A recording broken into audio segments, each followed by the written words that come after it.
A Facebook post from a local police department is causing controversy in one New Mexico town. It's been shared hundreds of times so far. The Belen Police Department says it was meant to bring humor to a drug arrest over the weekend.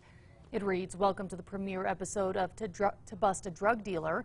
Chief James Harris says the intent was not to offend anyone. Even after negative feedback, he says he will not apologize for the content. A man is awaiting his court appearance next month after being accused of shooting out the windows of Bernalillo County's headquarters. Noah Tapia is awaiting trial after investigators say he was one of the gunmen seen on surveillance video shooting out the windows of Alvarado Square last year in the middle of the night. APD are asking the public for help seeking more evidence after a teen was shot and killed around 1 Sunday morning. Detectives say there were 2 shooters at a house party on La Bajada near Pat Hurley Park. 18-year-old Jada Gonzalez was at that party and was hit. She died at the hospital. Zoe. Well, we are looking at a cold blast on the way. Today and tomorrow will be seasonable and sunny. By Thursday, though, a huge chill is on the way for the eastern part of the state. The west, though, is going to be a little bit milder and drier. But be aware if you live to the east, possible dangerous wind chills are on the way.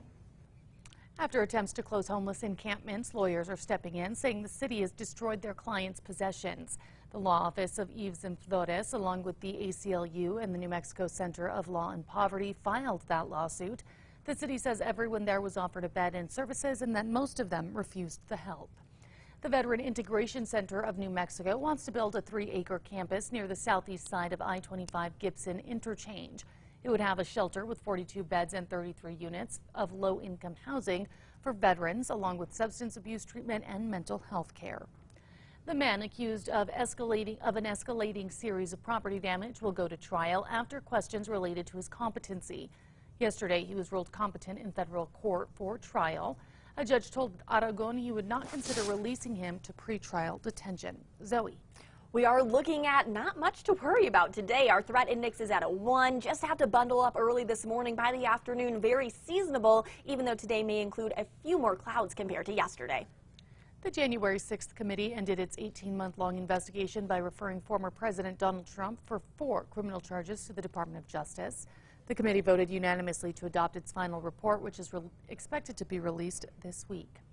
The Supreme Court has temporarily blocked the lifting of the pandemic-era immigration policy known as Title 42, but officials still fear the number of migrants attempting to cross could double or even triple in coming weeks. El Paso has already declared a state of emergency. A Los Angeles jury has found former movie producer Harvey Weinstein guilty on 3 of the 7 counts in his second sexual assault trial.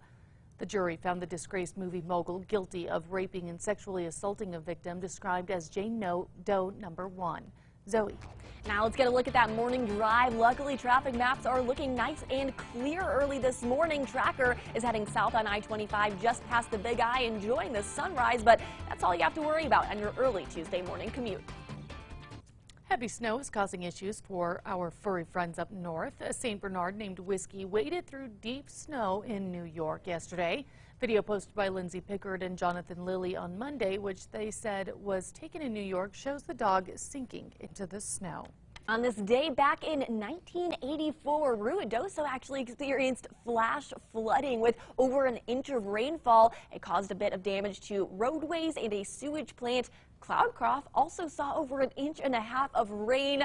Today, definitely not seeing any of that precipitation. Now, it is time for the 5 facts.